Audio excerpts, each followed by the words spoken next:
इस वीडियो में हम प्रश्नावली 1.3 के प्रश्नों को हल करेंगे। तो देखिए, पहला प्रश्न है, कड़ी में 5 एक अपरिमेय संख्या है। अपरिमेय संख्या है।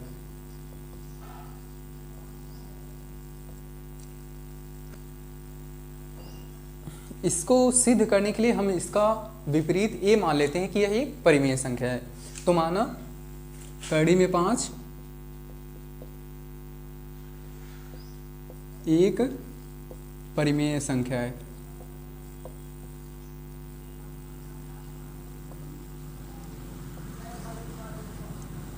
परिमेय संख्या क्या होती है? p बटा क्यू के रूप में होती हैं। तो इसको इसके बराबर p बटा क्यू कर देते हैं।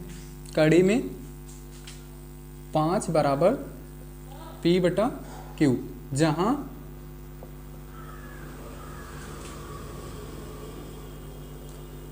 p और q एक पूर्णांक है।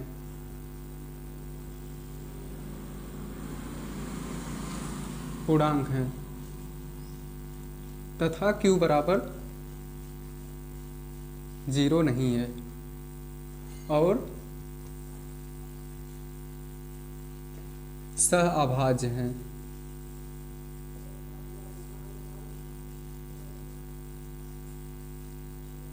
अब ये सहअभाज्य क्या होता है? देखिए इसको, भाज्य संख्याएं जो विभाजित होते हैं खुद से और एक से, तो सारी संख्याएं विभाजित होती हैं, पर भाज्य संख्याएं क्या होती हैं? वो अन्य संख्याओं से भी विभाजित होती हैं। अभाज्य संख्या क्या होती है? खुद से, एक से, तो ये विभाजित ही होंगी, पर और किसी संख्या से विभाजित नहीं होती हैं। सहअभाज्य संख्या भी पूरा अभाज्य संख्या की तरह है, पर इसमें सह आ गया है। सह मतलब कि इसमें एक के अलावा और भी अंकों की बात होगी, इसलिए इसके साथ सह लगा है, नहीं तो अभाज्य संख्या ये भी है। तो सह में p और q अगर एक रहता तो अभाज्य संख्या, पर यहाँ दो संख्याएं इसलिए सहभाज्य हैं। सहभाज्य मतलब कि ये जो हैं किसी और संख्या से विभाजित नहीं होंगी। तो इसको आगे हल करते हैं, दोनों पक्षों का वर्ग कर लेते हैं। दोनों पक्षों का वर्ग करने पर देखिए, दोनों पक्षों का वर्ग करेंगे तो ए करड़ी में 5 स्क्वायर होगा और ए p बटा क्यू स्क्वायर। जब इसको सॉल्व करेंगे तो ये 5 आएगा और ए आएगा p स्क्वायर बटा क्यू स्क्वायर। अब ए कड़ी में 5 स्क्वायर बराबर 5 कैसे आए? इसको देख लीजिए, कड़ी में 5 गुणे कड़ी में 5। जब हम दो संख्याओं को दो बार, कड़ी वाली दो संख्याओं को सेम से गुणा करते हैं तो कड़ी हट जाती है। अब ये कैसे? देखिए कड़ी में 25 होगा, 5 में 5 को गुणा करेंगे 25 आएगा। कड़ी में है तो कड़ी में 25 आएगा। कड़ी में 25 का जब हम वर्गमूल निकालेंगे तो 5 आएगा, तो यहाँ हमने 5 लिखा। अब इसका तिर्यक गुणा कर देते हैं, बटे 1 करके, इसका इसमें 5 क्यू स्क्वायर। इससे देखिए ये पता चल रहा है कि ये जो 5 क्यू स्क्वायर है इसके क्या है? अभाज्य गुणनखंड है। अभाज्य गुणनखंड कैसे? देखिए, अगर कोई संख्या किसी के बराबर होगी, मान लीजिए 36 ले रहे हैं, तो 2 दूना 4 दूना 4 तिहाई 12 तिहाई 36, तो ये सब क्या है? इसके अभाज्य गुणनखंड है। मतलब कि ये जो संख्याएं इतनी दी गई हैं, इससे जितनी भी संख्याएं हैं, ये सारी संख्याएं इसको विभाजित करेंगी। मतलब कि ये जो है सारी संख्याओं से विभाज्य है। उसी प्रकार यहाँ 5 से विभाज्य है, इसलिए p भी 5 से विभाज्य है। ये कैसे है इसको समझिए। देखिए कि ये p स्क्वायर 5 से विभाज्य है, तो मतलब कि जब पी स्क्वायर 5 से विभाज्य है तो पी भी 5 से विभाज्य होगा। जैसे कि वर्ग वाली संख्याएं देखिए, जैसे 16, 36, 25, 49, ये सब क्या हैं, अगर किसी एक संख्या से विभाज्य होंगी तो वो दो संख्याओं से गुणा होकर के हुई होती हैं, तो उसका एक जो अंक है वह भी, मतलब उसका गुणनखंड भी उसी संख्या से विभाज्य होगा। जैसे देखिए 49 हम ले रहे हैं, 49 7 का वर्ग है, अगर 49 जिस संख्या से विभाजित होगी उसी संख्या से इसके गुणनखंड भी विभाजित होंगे। वो कैसे, देखिए इसको हम किससे विभाजित करते हैं, 7 से। 7 से 7 आएगा तो इसका जो अभाज्य गुणनखंड है दोनों उसी से विभाजित हो जाएंगे। एक संख्या और देख लीजिए, जैसे 36 लेते हैं। 36 अगर 2 से विभाजित है, ये तो 36 2 से विभाजित ही है, 18 बार में कट जाएगा, तो इसकी जो दो संख्याएं हैं, मान लीजिए ये पी पी हैं दोनों, तो ये क्या होंगे, ये भी 2 से विभाज्य हो जाएंगे। अब इधर देखिए, इसलिए p ही 5 से विभाज्य है, तो हम इसको लिख सकते हैं, इसलिए माना p बराबर 5c। अब ये 5c क्यों लिखा गया है, 5 से तो ये विभाज्य है, इसलिए ये जो है 5 इसका गुणनखंड होगा। गुणनखंड होगा तो ये c कोई पूर्णांक है, मान लीजिए 1 है, 2, चाहे जो भी होगा, c कोई पूर्णांक है। ये हम p बराबर 5 इसलिए लिखे हैं कि जो p है वो 5 से विभाज्य होगा, तो जरूर ये 5 जो है इसका गुणनखंड है, तभी ना विभाज्य हो रहा है। अगर विभाज्य गुणनखंड नहीं होगा तो वो विभाज्य नहीं होगा, इसलिए हमने इसको p बराबर 5c माना है, जहां c कोई पूर्णांक है।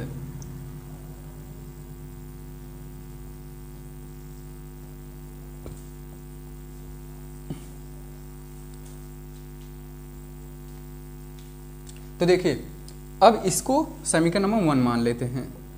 समीकरण नंबर 1, p का मान हम समीकरण 1 में रख देते हैं। p का मान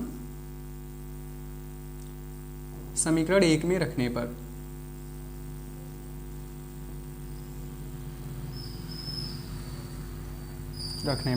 देखिए p का मान समीकरण 1 में रखेंगे तो जहां p है उसकी जगह पर a रख देंगे और o जैसे वैसे ही छोड़ देंगे।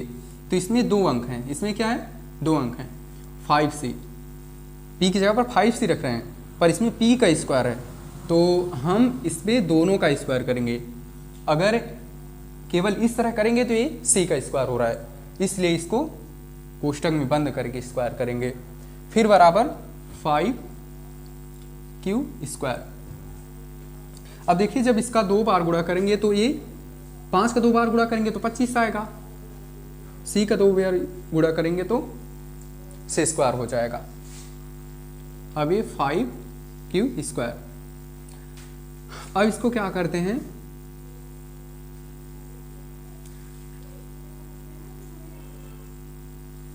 पांच को इधर लेकर आते हैं, इधर ये गुणा में है तो इधर भाग में हो जाएगा और इधर केवल q स्क्वायर बचा। अब देखिए इसको इधर कर लेते हैं, इसको उधर कर लेते हैं। अगर ये मन में प्रश्न उठ रहा होगा चिन्ह क्यों नहीं बदलेगा, तो ऐसा होता है, अगर हम सभी को इधर उधर पक्षांतर कर दें तो चिन्ह नहीं बदलता है। हाँ बदलता है, पर बदल करके वो वही हो जाता है।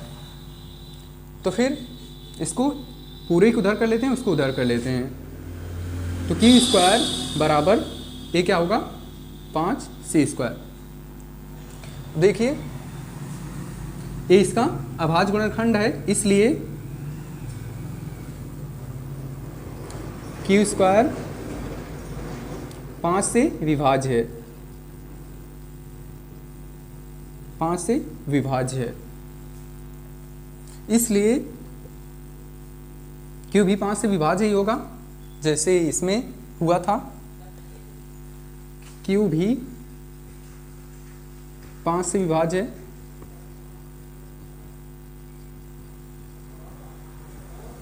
अब देखिए, हमने यहाँ क्या किया है, हमने ये यहाँ माना है कि P और Q एक पूर्णांक जहाँ Q बराबर 0 है और सहभाज्य भी हैं। सहभाज्य हैं कि यह खुद और ए के अलावा और किसी संख्या से नहीं कटेंगे। पर यहाँ क्या आ गए हैं कि ये किसी और संख्या से कट जा रहे हैं। दोनों देखिए P और Q दोनों किसी और संख्या से कट जा रहे हैं खुद के अलावा। या तो ये P से कटता या तो ये Q से कटता, या दोनों एक से कटते हैं। पर ये क्या हो जा रहा है, यहाँ दोनों किसी और संख्या से कट रहे हैं, वो संख्या 5 है। तो इससे क्या सिद्ध हो रहा है कि यह जो है परिमेय संख्या नहीं है। इधर देखिए, तो इससे सिद्ध होता है, इससे सिद्ध होता है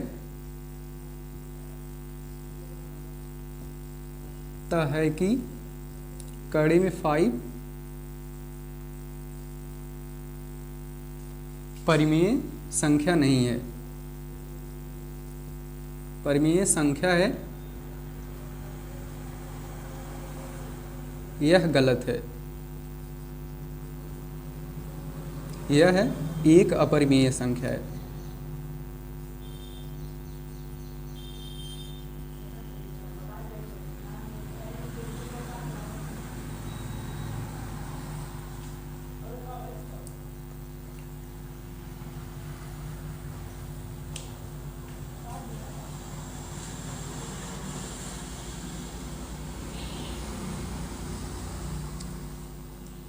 अगर इसमें कहीं कुछ समझ में नहीं आया हो तो मुझे कमेंट में ज़रूर बताइएगा, मैं उसको समझाने की कोशिश करूंगा। देखिए, अब प्रश्नावली 1.3 के 3 का प्रश्न नंबर 2, क्वेश्चन नंबर 2, इसमें ये है, सिद्ध कीजिए कि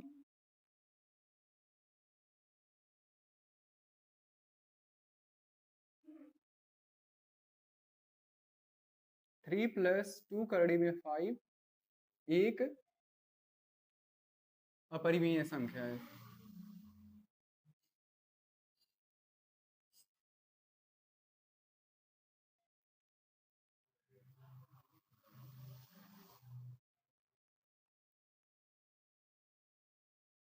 तो देखिए, इसको सिद्ध करने के लिए हम यह मान लेते हैं कि यह एक परिमेय संख्या है। तो इसको यह मानते हैं कि 3 प्लस 2 करड़ी में 5 एक परिमेय संख्या है।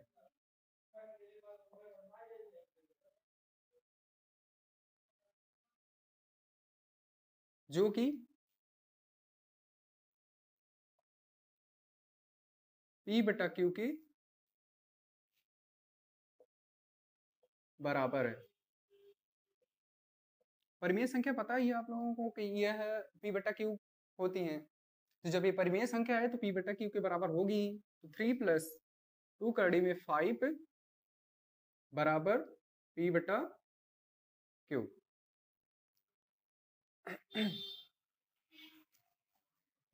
तो देखिए, इसको हम क्या करते हैं, +3 को इधर ले जाते हैं, राइट साइड मतलब दाहिने तरफ। 2 करड़ी में 5 बराबर P बटा Q। अब इसको इधर ले आएंगे तो ये इधर +3 है, इधर आकर के -3 हो जाएगा। इसको हल कर लेते हैं, यह एक भिन्न आ गई है। तो क्या होगा, इसका इसमें गुणा करेंगे और इसको इसमें से घटा देंगे, ये क्यों है। अब 2 को भी इधर लेकर चले जाते हैं, तो इधर गुणा में है तो इधर होगा भाग में। करड़ी में 5 बराबर P माइनस 3Q बटा Q भाग में होगा। तो भाग को हम हल करते हैं तो उसको गुणा में बदल देते हैं, तो भागे P होगा, इसलिए इसको हल हम कर रहे हैं तो गुणा में डायरेक्ट कर देते हैं। तो ए P बटा A को उस तरह भाग में करेंगे और गुणा करेंगे तो उसका उल्टा कर देंगे 1 बटा P। तो ये क्या होगा, तो ये हो जाएगा करड़ी में 5 बराबर p-3q।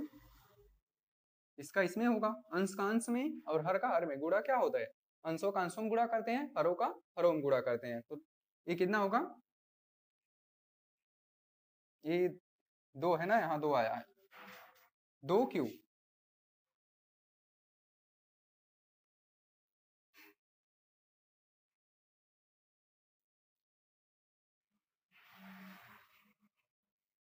तो देखिए यहाँ क्या है, p3 और q एक पूर्णांक है, p3 और q एक पूर्णांक है, इसलिए p-3q बटे 2q भी एक पूर्णांक होगा।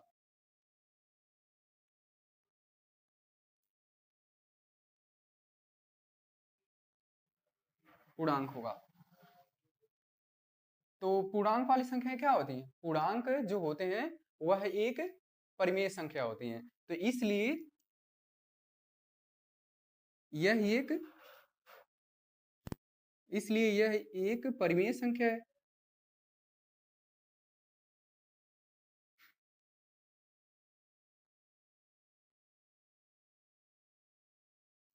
जब यह परिमेय संख्या है तो इसी के बराबर तो ये भी है ना, कड़ी में 5, तो यह भी परिमेय संख्या होगी ना। तो क्या करते हैं, अब इसको लिख देते हैं। इसलिए कड़ी में 5 भी एक परिमेय संख्या है।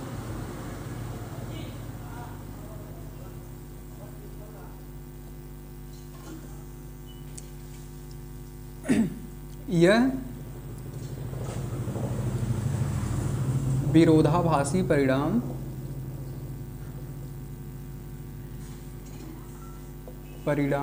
हमारी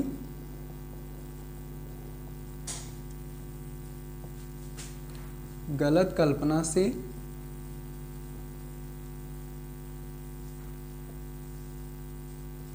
प्राप्त हुआ है।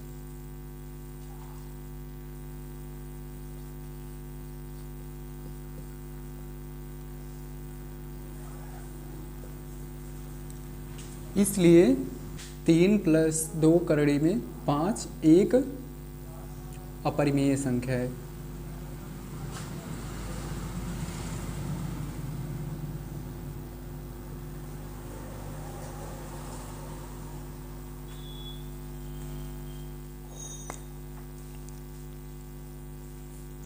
वीडियो पसंद आए तो लाइक, कमेंट, शेयर और चैनल को सब्सक्राइब ज़रूर कीजिए, क्योंकि आपका यही मेरे वीडियो बनाने के लिए मोटिवेशन है।